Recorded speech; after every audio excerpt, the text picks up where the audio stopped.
हे सांगतोय आम्ही ओरडून. जाती धर्माचा आम्हाला शिकवू नका. जाती धर्माचा आम्हाला शिकवू नका. छत्रपती जाती धर्माला मानणारे नव्हते. छत्रपतींच्या रायगड या किल्ल्याची किल्लेदार म्हणून कोण सांभाळतो माहिती आहे? कोण होता? रायनाक महार. छत्रपतीने जाती धर्माचं काही नव्हतं. पण गेले 60-70 नाही तर 150 वर्ष सातत्यानं हे प्रवचनकार, हे ब्राह्मण, इतिहासकार खोटं लिहित आहेत.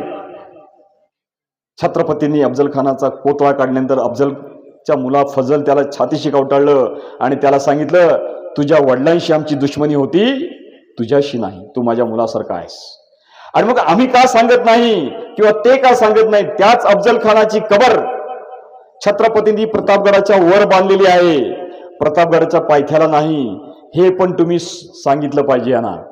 छत्रपतींनी जर दुश्मनी असती तर छत्रपतींनी प्रतापगडावर अफजल खानाची समाधी बांधली नसती.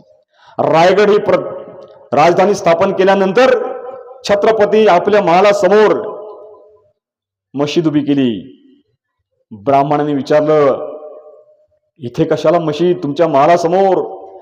महाराजांनी त्यांना सांगितलंय की माझ्या मुस्लिम बांधवांनी मग प्रार्थना करायला, नमाज पडायला जायचं कुठे?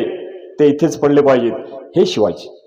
आणि जे ब्राह्मण सांगत आहेत, लिहित आहेत, ते त्यांच्या जातीच्या धर्माच्या नाही, जातीच्या फायद्यासाठी सांगत आहेत. म्हणून मित्र, छत्रपतीचं नाव आज ते गैर विकृत म्हणून वापरत आहेत. विकृती निर्माण करण्यासाठी, दंगली घडवण्यासाठी सांगत आहेत.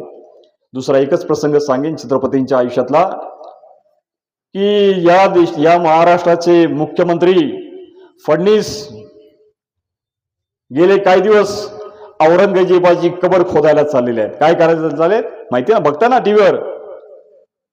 औरंगजेबाची कबर उत्खनन करूया. 26 जानेवारी 1950 रोजी, ज्या दिवशी हे संविधान या देशाचं लागू झालं, त्या दिवशी सगळे आधीचे सगळे जे काय असेल ते स्टेटस को जसं आहे, जिथे आहे तसं ठेवलं जावं, त्याच्यामध्ये बदल केला जाऊ नये असं संविधान सांगतं. पण हे संविधानाचं नासधूस करताना, संविधान यांना नष्ट करायचं म्हणून एकेका प्रसंगाला उभं करून संविधानावर अत्याचार करत आहेत. औरंगजेबाची कबर खोदणं म्हणजे संविधानावर अत्याचार करणं, संविधान नष्ट होण्यासाठी प्रयत्न करणे, असा आमचा जाहीर आरोप आहे फडणवीस आणि त्यांच्या भट कंपनीवर आणि त्यांना सोबत देणाऱ्या तथाकथित 96 कुळ्यांवर सुद्धा. सगळ्या मराठ्यांवर आमचा आरोप नाही, सगळ्या ब्राह्मण जात वाईज नाही, पण जे जे लोक या देशाला विकृत करत आहेत, दंगली करत आहेत, त्यांच्या विरोधात आम्ही कायमचा आवाज करू, सातत्याने आवाज उठवू.